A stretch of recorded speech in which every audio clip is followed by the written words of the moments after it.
Hello everyone. आप सभी का sign study centre YouTube channel में स्वागत है।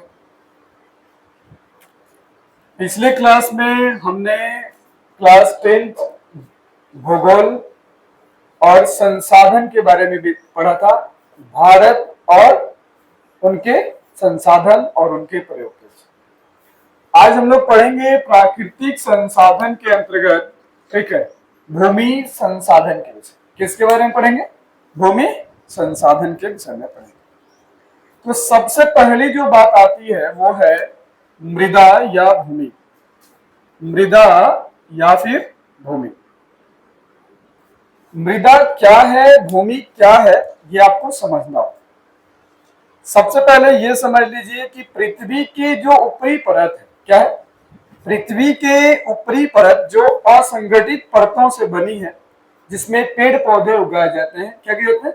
पेड़ पौधे उगाए जाते हैं या पेड़ पौधों की वृद्धि के लिए आवश्यक पोषक तत्व मौजूद होते हैं। क्या कहलाते हैं? मृदा कहलाते हैं। क्या कहलाते हैं? मृदा कहलाते हैं या फिर भूमि कहलाते हैं। ठीक, तो आप लिख सकते हैं जो पृथ्वी है, ठीक है, पृथ्वी के ऊपरी सतह, पृथ्वी के ऊपरी सतह जो असंगठित सतह है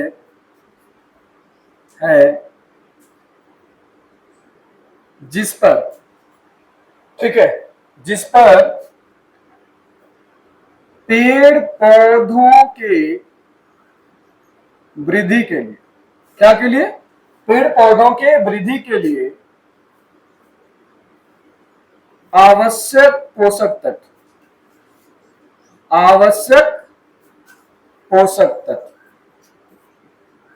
मौजूद हो। क्या हो? मौजूद हो। ठीक है, उसे मृदा या भूमि कहते हैं। क्या कहते हैं? मृदा या भूमि कहते हैं। तो पहले तो समझ में आ गई कि भूमि क्या है या मृदा क्या है। ठीक, पृथ्वी के सबसे ऊपरी परत जिसमें पेड़ पौधे उगाए जाते हैं या उनके वृद्धि के लिए आवश्यक पोषक तत्व मौजूद होते हैं, वे क्या कहलाते हैं? मृदा कहलाते हैं या फिर भूमि कहलाते हैं। ठीक है, जैसा कि हमने देखा। अब जरा ध्यान दीजिए कि इस भूमि का निर्माण के जो कारक हैं वो कौन कौन से हैं। ठीक, तो हमने लिखा मृदा निर्माण के कारक। मृदा निर्माण के, अब इस भूमि का निर्माण किन कारकों से होता है? ठीक, कह कि उच्छ्वास, ठीक है, क्या? उच्छ्वास, चट्टान, ठीक है, जलवायु, वनस्पति, जलवायु, ठीक है, वनस्पति, क्या? वनस्पति, जैव पदार्थ, खनिज लवण, जैव पदार्थ, खनिज लवण इत्यादि कई भौतिक एवं रासायनिक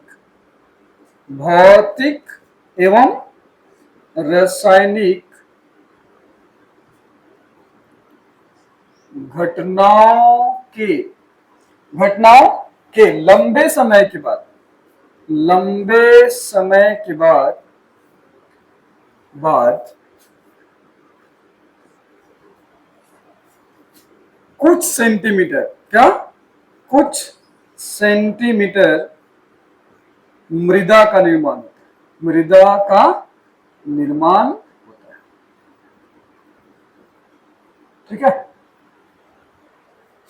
जैसे आप समझ सकते हैं कि जो नदियां हैं, जो वनस्पति है, जो पेड़ पौधे हैं, जो हमारे जैविक खाद्य पदार्थ हैं, ठीक है, या कुछ रासायनिक प्रक्रिया है या आपदा, जो भी प्राकृतिक आपदाएं हैं, ठीक है, उनसे जो जलवायु परिवर्तन होता है, ठीक है। तो अगर आप उच्छ्वास, चट्टान, जलवायु, वनस्पति, जैव पदार्थ, खनिज लवण इत्यादि कई भौतिक एवं रासायनिक घटनाओं के लंबे समय, क्या लंबे समय के बाद कुछ सेंटीमीटर का निर्माण होता है, मतलब बहुत पतला सा एक परत का क्या होगा, निर्माण, इन सब कारण से। ठीक, अब हम लोग समझते हैं मृदा के जो प्रकार हैं वो कौन कौन से। तो सबसे पहले इसका आप स्क्रीनशॉट ले लीजिए। सबसे पहले हमने मृदा बताया और मृदा के निर्माण के क्या बताया, कारण को बताया। तो सबसे पहले इसका आप स्क्रीनशॉट ले लीजिए। उसके बाद चलिए हम लोग आगे देखते हैं। ठीक है, अब हम लोग देखेंगे मृदा के प्रकार। ठीक है, मृदा के प्रकार, मृदा के कौन कौन से प्रकार हैं उनके बारे में पढ़ें। तो सबसे पहले लिखिए मृदा के प्रकार, है ना। तरह की जो मृदा है, जो भूमि है, ठीक, उसको हम लोग 5 वर्गों में बांट सकते हैं। कितने वर्गों में बांट सकते हैं, 5 वर्गों में बांट सकते हैं। ठीक है, सबसे पहली जो भूमि है वो उसका नाम है जलोढ़ मृदा। क्या नाम है, जलोढ़ मृदा। जो दूसरा है उसका नाम है काली मृदा, काली। जो तीसरा है उसका नाम है लाल एवं पीली, लाल एवं पीली मृदा। ठीक है, लिखते चलिए। इसके बाद है चौथा है आपका लैटेराइट, लैटेराइट मृदा। ठीक है, और पांचवा है आपका मरुस्थलीय मृदा। ठीक है, मरुस्थलीय मृदा। जलोढ़ मृदा, काली मृदा, लाल एवं पीली मृदा, ठीक है, और लेटराइट मृदा और मरुस्थलीय मृदा। ये कितने तरह के हो गए, 5 तरह। कितने हो गए, 5। तो मृदा के जो प्रकार हैं वो कितने हैं, 5। जलोढ़ मृदा, काली मृदा, लाल एवं पीली मृदा, लेटराइट मृदा और मरुस्थलीय। अब हम बारी बारी से इसमें पढ़ेंगे। सबसे पहले पढ़ते हैं जलोढ़ मृदा के संबंध। किसके संबंध में, जलोढ़। ठीक, देखो सबसे ये जो जलोढ़ मृदा है, नदियों के द्वारा, किसके द्वारा, नदियों के द्वारा लाई गई जो मृदा है, भूमि है, ठीक है, उसको हम लोग क्या कहते हैं, जलोढ़ मृदा। तो हमारे देश में सबसे जो अधिक नदियां हैं वो उत्तर भारत में। कहाँ है, उत्तर भारत। तो इसका विस्तार भी कहाँ है, उत्तर भारत में ही है। ठीक, तो करा कि नदियों के द्वारा, नदियों के द्वारा, ठीक, नदियों के द्वारा बहाकर, बहाकर लाई गई मृदा, नदियों के द्वारा बहाकर लाई गई मृदा, या इसे जो मालवा है, ठीक है, नदियों का जो मालवा है उससे, नदियों के द्वारा बहाकर लाई गई मृदा या मालवों से बनी मृदा क्या कहलाएगी, जलोढ़ मृदा कहलाएगी। क्या कहलाती है, जलोढ़ मृदा। ये सामान्यतः उत्तर भारत में, जैसे बिहार हो गया, ठीक है, उत्तर प्रदेश हो गया, ठीक है, और इस जो भी उत्तर में, यूपी हो गया, मध्य प्रदेश हो गया, ठीक है, इस तरह के जो राज्य हैं वहां पे क्या कौन सा पाया जाता है, जलोढ़ मृदा पाया जाता है। अब ध्यान देना है कि इसमें प्रमुख फसलें कौन कौन सी, मतलब जलोढ़ मृदा में, मृदा के प्रमुख फसल कौन कौन से। तो इसके अंतर्गत करें कि इस भूमि पर गन्ना लगाया जाता है, ठीक है, चावल लगाया जाता है, चावल, गेहूं, इस तरह की जो फसलें हैं किस पर लगाए जाते हैं, जलोढ़ मृदा पर लगाया जाता है। ठीक, दूसरी जो भूमि है, इसका अगर नंबर देना चाहो तो एक नंबर दे सकते हो। दूसरी जो है वो है काली। क्या है? काली मृदा, मतलब काली भूमि, काली। ठीक।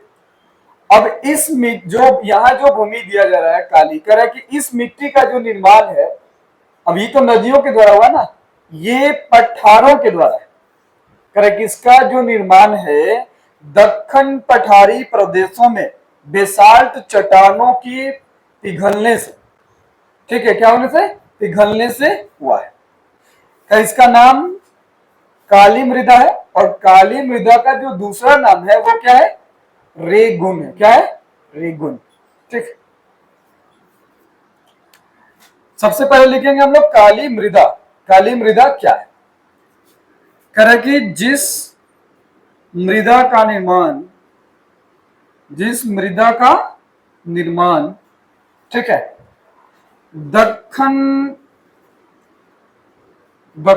ठीक है, दक्कन पहाड़ी प्रदेश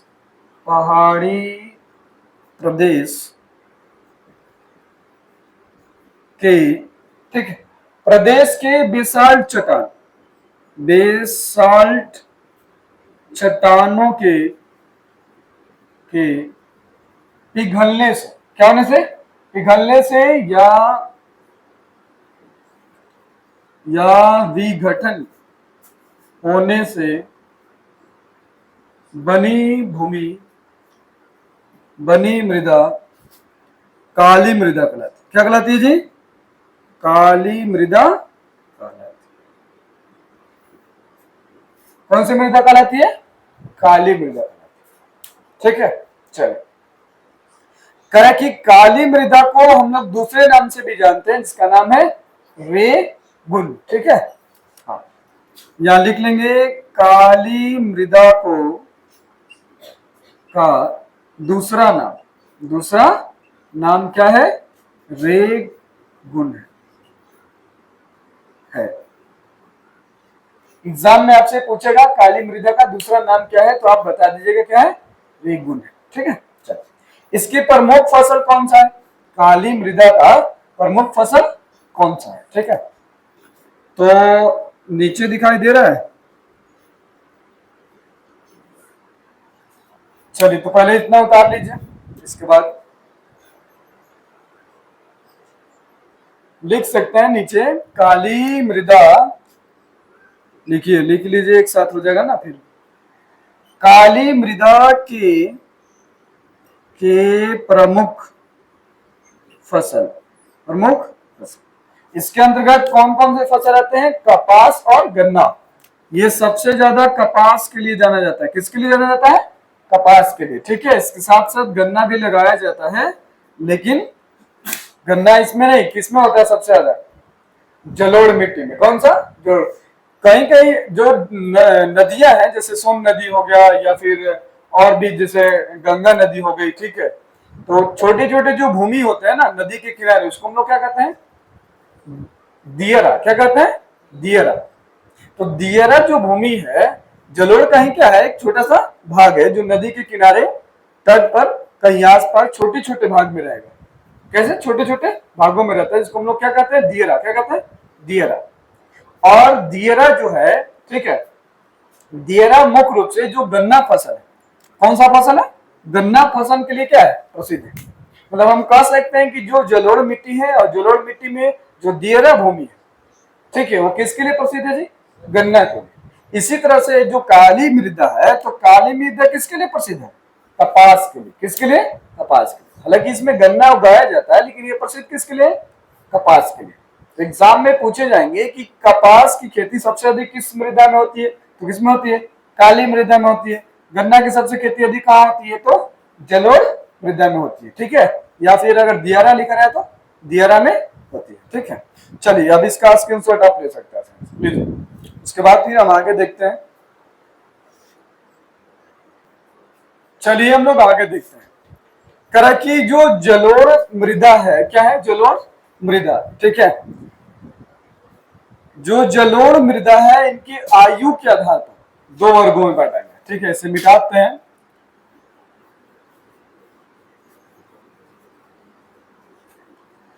चलिए, जो जलोढ़ मृदा है इनकी आयु के आधार पर, किसके आधार पर बाबू? आयु के आधार पर दो वर्गों में बांटा गया। एक को कहा गया नवीन जलोढ़ और एक को कहा गया पुराना। पुराना मतलब जो पुराना हो गया, ठीक। नवीन जो जलोढ़ है, जो नवीन जलोढ़ मृदा है उसको हम लोग बोलते हैं खादर। क्या बोलते हैं? खादर, खादर जलोढ़। जबकि जो पुराना है उसको हम लोग बोलते हैं बांगर। क्या? बांगर। अब शब्द से थोड़ा क्लियर है, नवीन मतलब नया होगा और पुराना तो पुराना नाम है। नवीन में क्या होता है कि जो जलोढ़ भूमि है उसमें उर्वरक की जो मात्रा है वो अधिक होगी, ठीक है। क्या होगी? उर्वरकता की जो क्षमता है वो अधिक होगी और कण जो होंगे वो ज्यादा महीन होंगे। किसमें? नवीन में। किसमें? नवीन में, जिनको क्या कहा जा रहा है? खादर जलोढ़ कहा जा रहा है। पुराना जिसको बांगर कहा जा रहा है, बांगर जलोढ़, ठीक है। इसमें क्या होंगे? कह रहा है कि इसमें कंकड़ एवं बजरी भूमि, बजरी कंकड़ मतलब इसमें बड़े बड़े कंकड़ होंगे और ये जो मृदा है नवीन के मुकाबले कम उपजाऊ होगा। क्या होगा? कम उपजाऊ होगा, ठीक है।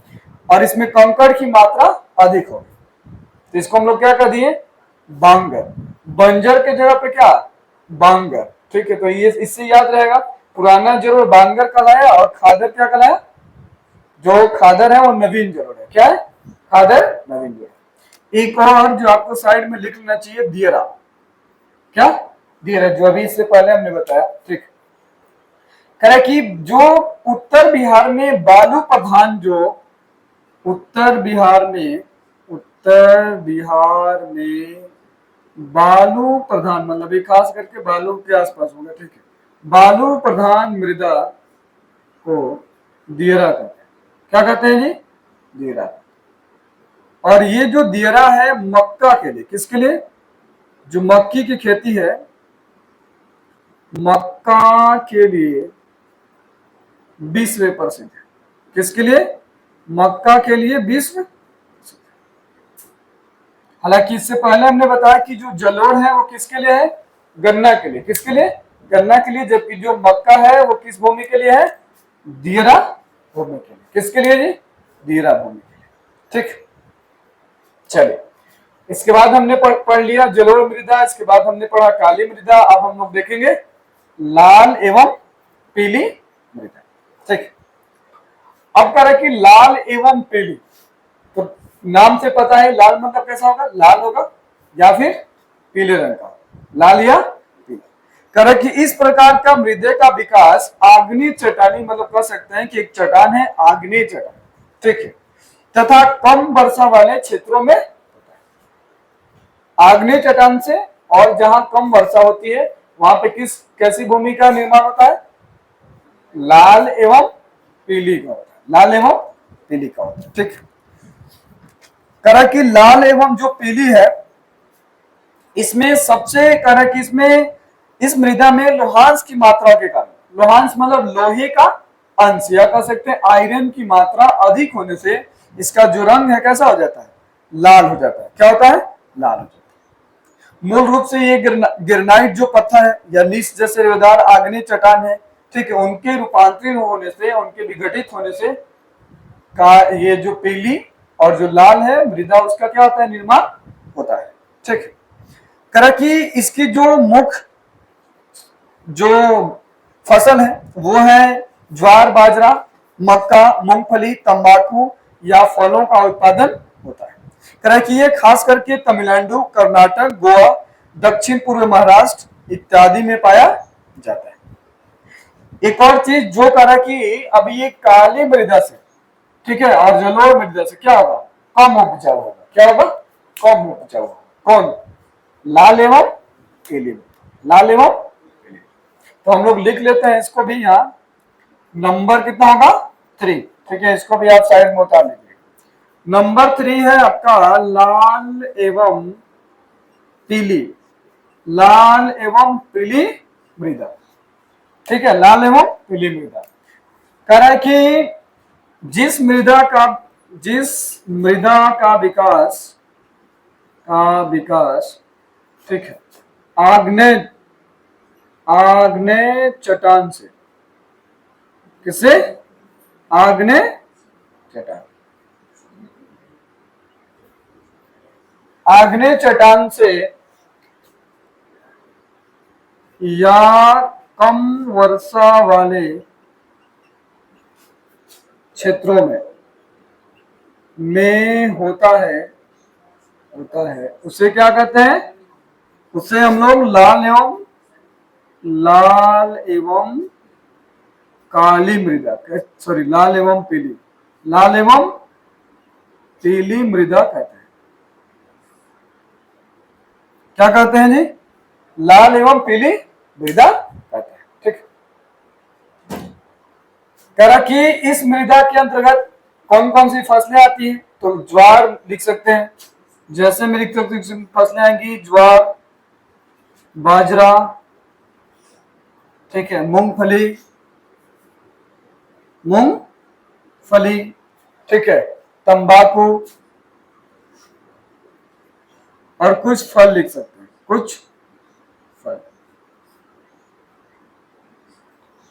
इसका लाल रंग किसकी वजह से होता है? लोहांश की वजह से। किसकी वजह से होता है जी? लोहांश मतलब लोहे का अंश की वजह से इसका रंग कैसा होता है? लाल होता है। ठीक है, इसके बाद हम लोग पढ़ेंगे लेटेराइट मृदा। तब तक इसका स्क्रीनशॉट ले लीजिए जल्दी से।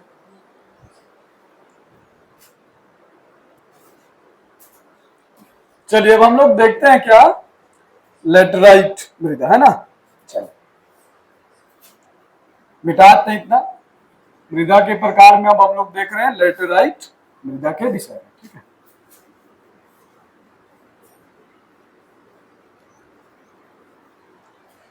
चलिए देखिए लेटेराइट मृदा क्या है।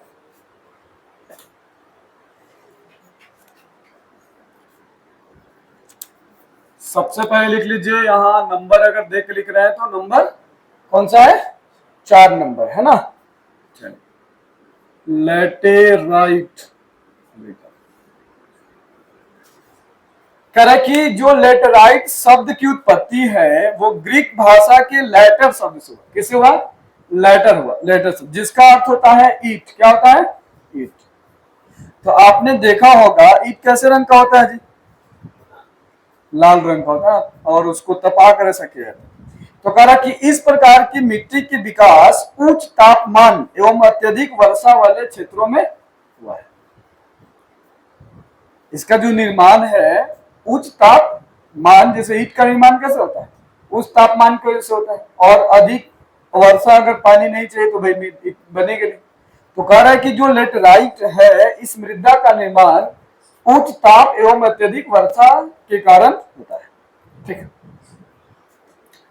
कह रहा कि इसकी यह मृदा तीव्र निक्षालन भी होता है, जिसमें ह्यूमस की मात्रा नगण्य होती है। इसमें ह्यूमस की मात्रा क्या होती है? नगण्य होती है। कह रहा कि अपक्षय के कारण लेटेराइट मृदा कठोर हो जाती है। ठीक है, इसका जो अपक्षय है, इसका जो कटाव है अधिक होता है। अल्युमिनियम और लोहे के ऑक्साइड के कारण इसका रंग कैसा होता है? लाल होता है। कैसा होता है? लाल।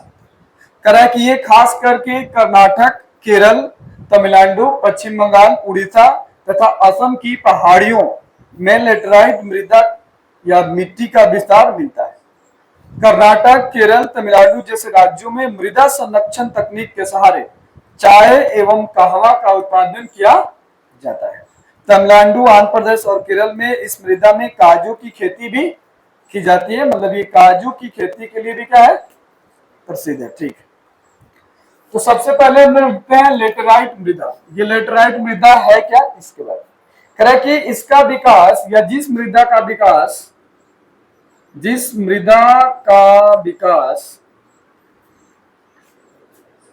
उच्च तापमान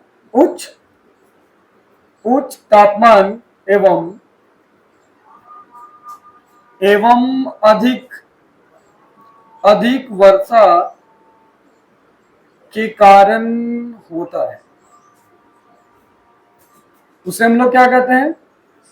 उसे लेटेराइट, हाँ चलिए, जिसे लेटेराइट मृदा कहते हैं। ठीक है, क्या कहते हैं? लेटेराइट मृदा कहते हैं। ठीक, करा कि इसका जो कलर है क्या होता है? लाल होता है। इसका रंग कैसा होता है जी? लाल। जो लेटेराइट भूमि है इसका रंग कैसा होता है? लाल होता है। ठीक है, लाल के कारण है एल्युमिनियम एवं लोहे के ऑक्साइड की वजह से ऐसा होता है। करा कि इसका विस्तार कर्नाटक केरल, ठीक है लिख सकते हो, कर्नाटक केरल, ठीक, कर्नाटक केरल तमिलनाडु जैसे राज्यों में होता है। करा कि इसकी जो प्रमुख फसलें हैं, इसके प्रमुख फसल, ठीक, इसके प्रमुख फसल करा कि जो काजू है और कहवा है, ठीक है, काजू और कहवा। तो कह कर्नाटक केरल और तमिलनाडु जैसे राज्य, यहां लिख सकते हो इसके प्रमुख फसल चाय एवं क्या है, कहवा है, और इसके साथ क्या है, चाय कहवा काजू, ठीक। तो काजू की खेती खास करके केरल में किया जाता है। काजू की जो खेती है कहाँ किया जाता है, केरल में किया जाता है। बाकी चाय और जो कहवा है कर्नाटक केरल तमिलनाडु में किया जाता है, ठीक है। किस भूमि में, लैटेराइट। इसके बाद जो 5वें नंबर पर था उसका नाम था मरुस्थलीय।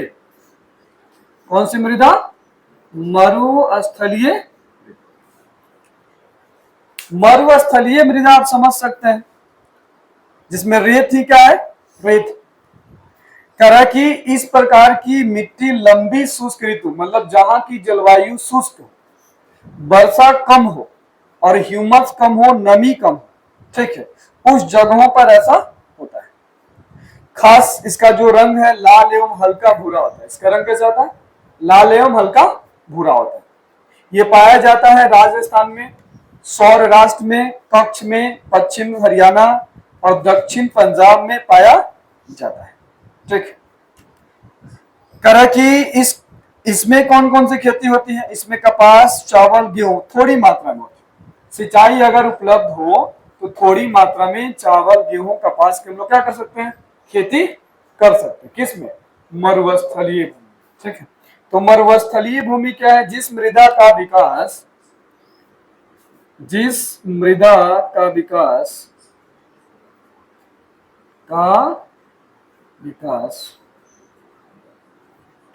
ठीक है, जिस मृदा का विकास लंबी शुष्क ऋतु, लंबे शुष्क ऋतु, ठीक है, लंबी शुष्क ऋतु एवं अल्प वर्षा के कारण होती है मरुस्थलीय मृदा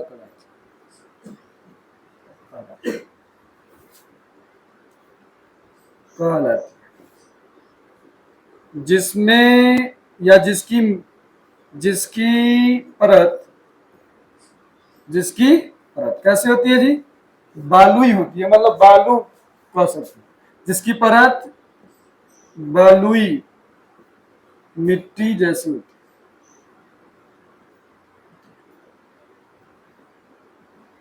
इसका कलर कैसा होता है, लाल और हल्का, ठीक। इसका रंग लाल एवं हल्का भूरा होता है। अगर सिंचाई उपलब्ध है तब तो फसल कुछ मात्रा में होगी, अगर सिंचाई उपलब्ध नहीं है तो फिर नहीं होगा, ठीक। अब एक और है पर्वतीय, ठीक है, ये अपवाद में है पर्वतीय, जहां पर्वत है उनकी वजह से अगर भूमि का निर्माण हो रहा है तब हम क्या कहेंगे, पर्वतीय मृदा। क्या कहेंगे, पर्वतीय मृदा, ठीक। पर्वतों के कारण जो हो रहा है पर्वतीय मृदा, ठीक है, जो पर्वतों के आसपास होता है। मरुस्थलीय भूमि कहाँ कहाँ है जी, ये आपका है राजस्थान, पश्चिम राजस्थान, जैसे राजस्थान में, ठीक। इसके साथ आप लिख सकते हैं पश्चिम हरियाणा,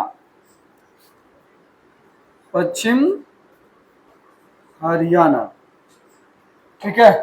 उत्तरी गुजरात, उत्तरी गुजरात, जहां कच्छ की खाड़ी है, कच्छ इस तरह का जो है, ठीक है, वहां पे ये पाया जाता है। इसके बाद हम लोग देखेंगे भूमि उपयोग। भूमि का उपयोग, किस भूमि का कितना उपयोग हो रहा है, या भूमि का उपयोग कैसे कैसे हो रहा है, ठीक है। तो इसका भी आप स्क्रीनशॉट ले लीजिए, ठीक है।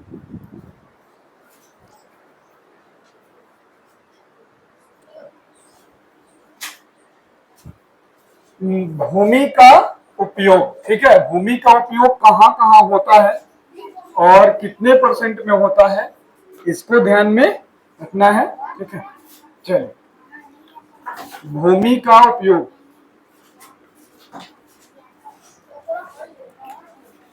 भूमि का उपयोग,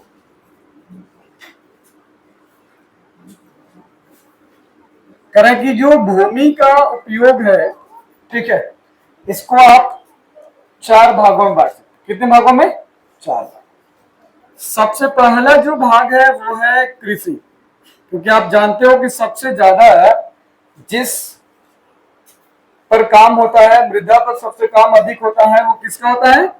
किसानों का होता है, कृषियों का होता है, ठीक है। तो आप कह सकते हो कि जो सबसे अधिक कार्य होता है किस पर होता है जी? कृषि पर होता है। ये पूरे मृदा का 48.83%, कितना? मृदा का कितना परसेंट यूज करता है? 48.83%। जबकि कुछ ऐसे हैं भूमि जिसको हम लोग कहते हैं बंजर भूमि, जो अनुपजाऊ है, जहां कृषि का कार्य नहीं होता है, ठीक है। इसकी परसेंटेज है 24.80%, ठीक। किसकी? बंजर की। इसी तरह से वन, वन का भी जो क्षेत्र होता है, वन जिसपे पेड़ पौधे, बड़े बड़े पेड़ होते हैं, पौधे होते हैं, ठीक है, उसका ये कहा कि आपका 23.54%, ठीक। जबकि चारागाह, चारागाह मतलब जहां पशुओं के चराने के लिए, ठीक है, घास या इस तरह के जो होते हैं, या फील्ड जो होते हैं, मैदान जो होते हैं जहां पशु चरा करते हैं, उसको हम लोग क्या कहते हैं? चारागाह, ठीक। तो कह रहा है कि जो चारागाह है, इसकी जो परसेंटेज है, इसकी जो भूमि की जो मात्रा है वो है 2.83। चलिए, 2.83%, ठीक।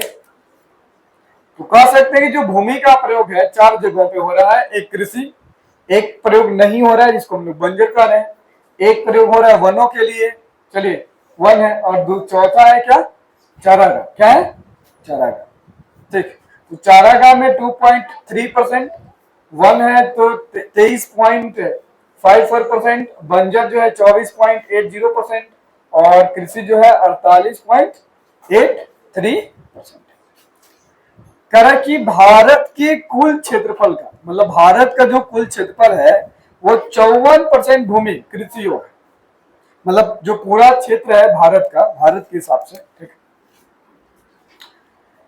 भारत के कुल क्षेत्रफल का, भारत के कुल क्षेत्रफल का 54%, 54%, ठीक है, 54% भूमि कृषि योग्य, भूमि क्या है? कृषि योग्य, कृषि योग्य है। कृषि योग्य है मतलब इतने परसेंटेज भूमि का हम लोग प्रयोग करते हैं, उपयोग करते हैं, किस कार्य में? कृषि के कार्य में, ठीक। इसके बाद है भूक्षरण, एक शब्द आता है भूक्षरण। क्या है जी? भूक्षरण। भूक्षरण को आप कह सकते हैं करा कि मृदा का अपने स्थान से विविध प्रक्रियाओं द्वारा, जैसे जल के द्वारा, पवन के द्वारा, हिमखंड के द्वारा, या फिर स्थानांतरण होना, एक जगह से दूसरी जगह जाना, उसका हम लोग क्या कहेंगे? भूक्षरण। क्या कहेंगे? भूक्षरण। जबकि दूसरा एक और है भू संरक्षण। क्या है? भू संरक्षण। तो सबसे पहले हम लोग लिख लेंगे भूक्षरण क्या है, ठीक है। मृदा का अपने स्थान से, मृदा का अपने स्थान से, ठीक है, विविध क्रियाओं विविध क्रियाओं क्रियाओं जैसे, ठीक, विविध क्रियाओं जैसे जल हो गया, पवन हो गया, जल, पवन, हिमखंड, ठीक है, या हिमानी भी कहते हैं, हिमखंड के हिम द्वारा स्थानांतरित स्थानांतरित होना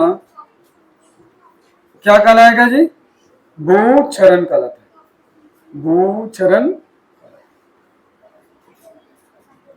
क्या कहलाता है? भूक्षरण कहलाता है। इसके बाद है भू संरक्षण। क्या है? भू संरक्षण। तो पहले इसका स्क्रीनशॉट ले लीजिए जल्दी से।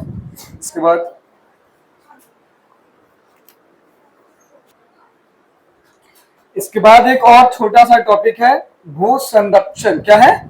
भू संरक्षण, ठीक है।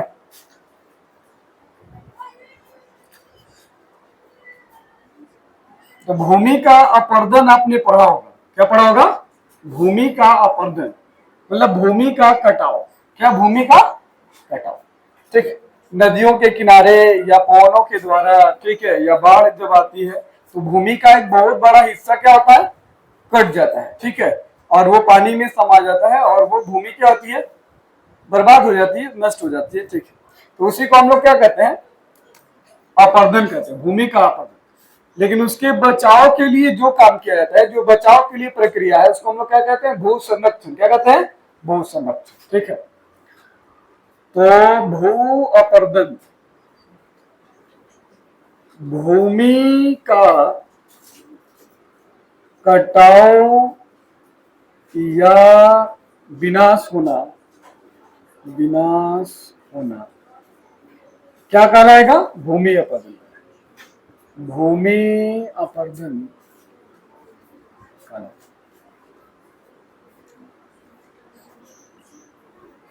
ठीक। जैसे बाढ़ के समय होता है, बाढ़ हो गया, ठीक, तूफान के समय हो सकता है, तूफान, बाढ़, इस तरह की जो स्थितियां हैं। इसके बाद है भू संरक्षण। भू संरक्षण मतलब इस तरह की भूमि का संरक्षण करना, बचाव करना क्या कहलाएगा? भू संरक्षण कहलाएगा, ठीक। मिट्टी के कटाव एवं मिट्टी के कटाव एवं इसके उत्पादकता को एवं इसके उत्पादकता की, ठीक है, बचाना या रोकना। उत्पादकता को बचाना या रोकना भू संरक्षण कहलाता है। क्या कहलाता है? भू संरक्षण कहलाता है। क्या कहलाता है जी? भू संरक्षण। अब इसके जो उपाय हैं 4 हैं। कितने हैं? भू संरक्षण के जो उपाय हैं कितने हैं? 4 हैं। भू संरक्षण तो 4 ऐसे तरीके हैं जिनसे हम क्या कर सकते हैं जी? भूमि का संरक्षण कर सकते हैं, बचाव कर सकते हैं। सबसे पहला है समुच जुताई। समुच जुताई, और ये खास करके कहाँ होता है? पर्वतीय क्षेत्र में होता है। कहाँ होता है बाबू? पर्वतीय क्षेत्र में होता है, ठीक। इसके बाद है पट्टिका कृषि। क्या है? पट्टिका कृषि, ठीक है, जो कहाँ होता है? मैदानी क्षेत्र में। कहाँ होता है? मैदानी क्षेत्र, ठीक। इसके बाद है वन रोपण। वन रोपण मतलब पौधों को लगाकर, ठीक है। और चौथा है फसल चक्रण। फसल चक्रण, फसल चक्रण मतलब एक ही खेत में, एक ही भूमि में मौसम के आधार पर बदल बदल कर फसलों को लगाना क्या कहलाएगा? फसल चक्रण कहलाएगा। वन रोपण मतलब पौधों को लगाकर। पट्टिका कृषि, जो पट्टिका जो क्षेत्र है या पट्टिका जो कृषि है वो मैदानी क्षेत्रों में होता है, ताकि भूमि का कटाव और जो उत्पादकता है वो क्या रहे? बरकरार रहे, नष्ट ना हो। और समुच जो जुताई है पर्वतीय क्षेत्रों में होता है। कहाँ होता है? पर्वतीय क्षेत्र। तो आज का क्लास हम लोग का इतना ही होगा, ठीक है। और ये क्लास और आपका जो समाप्त हो गया भूमि संसाधन, क्या भूमि संसाधन। तो हमें उम्मीद है कि आपको बेहतर ढंग से समझ में आया होगा। यदि आपको किस तरह का डाउट है तो आप कमेंट बॉक्स में लिख सकते हैं, कमेंट कर सकते हैं, ठीक है। अगर ये वीडियो आपको अच्छा लगे तो इसे लाइक कीजिए, सब्सक्राइब करिए और शेयर करना ना भूलें। मिलता है फिर हम लोग नेक्स्ट वीडियो में, नेक्स्ट क्लास में, नेक्स्ट टॉपिक के साथ। तब तक अपना ध्यान रखिए और बोर्ड की तैयारी अच्छे तरीके से करते रहिए। Okay, bye.